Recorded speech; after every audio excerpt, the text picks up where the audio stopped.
കഴിഞ്ഞ ദിവസം ഒരാൾ എനിക്ക് മെസ്സേജ് അയച്ചിട്ട് പറഞ്ഞു ടൈപ്പ് 2 ഡയബറ്റീസ് സ്ഥിരീകരിച്ചിട്ടുണ്ട്, A1C കൂടുതലാണ്. അപ്പോൾ കുറേ മെസ്സേജും കാര്യങ്ങളൊക്കെ അയച്ചു. ഞാനത് നോക്കി അന്നേരം തന്നെ അവർ ഡിലീറ്റും ആക്കി. എന്താണെന്നറിയില്ല, പേടിയായിരിക്കും ഞാൻ വേറെ ആർക്കെങ്കിലും ഫോർവേഡ് ചെയ്ത് കൊടുക്കില്ല എന്നുള്ള എന്തൊക്കെയോ തരം ആൾക്കാരാണ്. അതുപോലെ അവർ തീരുമാനിച്ചു ഈ ഡയബറ്റീസ് എന്നുള്ളത് പഞ്ചസാര കഴിച്ചിട്ട് വരുന്നതാണ്.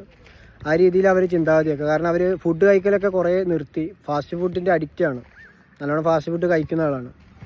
അപ്പോൾ രാവിലെ ഇനി മുതൽ കയ്പക്ക ജ്യൂസ് കുടിക്കാനാണ് അവരെ പദ്ധതി.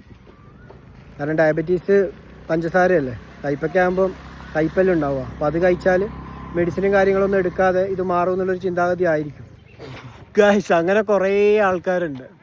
അല്പന്മാരുടെ കുസൃതി തരങ്ങളെന്നേ ഇതിന് പറയാൻ പറ്റുള്ളൂ. പേരക്ക വെള്ളം കുടിച്ച് ഷുഗർ കുറയും, അതുപോലെ ഉലുവ വെള്ളം തിളപ്പിച്ച് കുടിച്ച് കഴിഞ്ഞാൽ മെഡിസിൻ ഇല്ലാതെ നമുക്ക് പോകാം.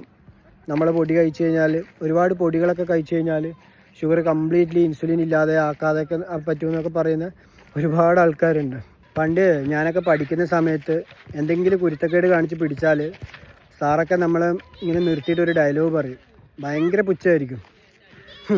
എഡ്യൂക്കേറ്റഡ് ആൻഡ് എൻലൈറ്റൻഡ് യൂത്ത് എന്നിട്ടൊരു സെൻറ്റ് ഡയലോഗുണ്ട്, നിങ്ങളിൽ നിന്നും ഞാൻ ഇതൊന്നും പ്രതീക്ഷിച്ചില്ല എന്നുള്ളത്. അതേ അവസ്ഥ തന്നെയാണ് ഇവിടെയും. ഇത്രയും വിദ്യാഭ്യാസമുള്ള ആൾക്കാരാണ് നിങ്ങൾ. ഈ പേഷ്യൻറ്റിനൊക്കെ ഹൈലി എഡ്യൂക്കേറ്റഡ് ആണ്, എന്നിട്ട് പോലും മെഡിസിൻ എടുക്കാൻ മടിക്കുന്നു. നമ്മുടെ കണ്ടീഷൻ എന്താണെന്ന് നമ്മൾ മനസ്സിലാക്കി കഴിഞ്ഞാൽ നമ്മൾ അതിന് വേണ്ട ട്രീറ്റ്മെൻറ്റും കാര്യങ്ങളൊക്കെ എന്തായാലും എടുക്കണം. അതാരെയും നമുക്ക് നിർബന്ധിച്ചിട്ട് ചെയ്യാനും പറ്റില്ല.